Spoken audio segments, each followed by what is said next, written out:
سب سے پہلے توحید کی طرف دعوت دینا۔ جب رسول اللہ صلی اللہ علیہ وسلم نے معاذ بن جبل رضی اللہ عنہ کو یمن بھیجا تو ان سے فرمایا کہ تم اہل کتاب میں سے ایک قوم کے پاس جا رہے ہو، اس لیے سب سے پہلے انہیں اس بات کی دعوت دینا کہ وہ اللہ کو ایک مانے اور میری رسالت کو مانے۔ جب وہ اسے سمجھ لیں تو پھر انہیں بتانا کہ اللہ نے ایک دن اور رات میں ان پر 5 نمازیں فرض کی ہیں۔ جب وہ نماز پڑھنے لگیں تو انہیں بتانا کہ اللہ نے ان پر ان کے مالوں میں زکوٰۃ فرض کی ہے، جو ان کے امیروں سے لی جائے گی اور ان کے غریبوں کو لوٹا دی جائے گی۔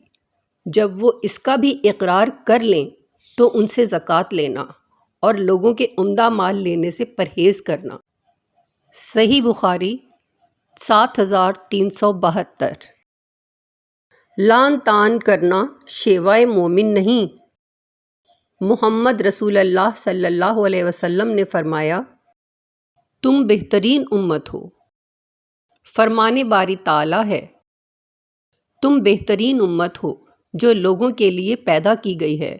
تم نیک باتوں کا حکم کرتے ہو اور بری باتوں سے روکتے ہو اور اللہ تعالیٰ پر ایمان رکھتے ہو۔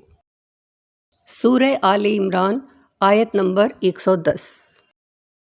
رسول اللہ صلی اللہ علیہ وسلم نے فرمایا، جس نے یہ کہا تو اس کے گناہ معاف کر دیے جائیں گے اگرچہ وہ میدان جنگ سے بھاگ گیا ہو۔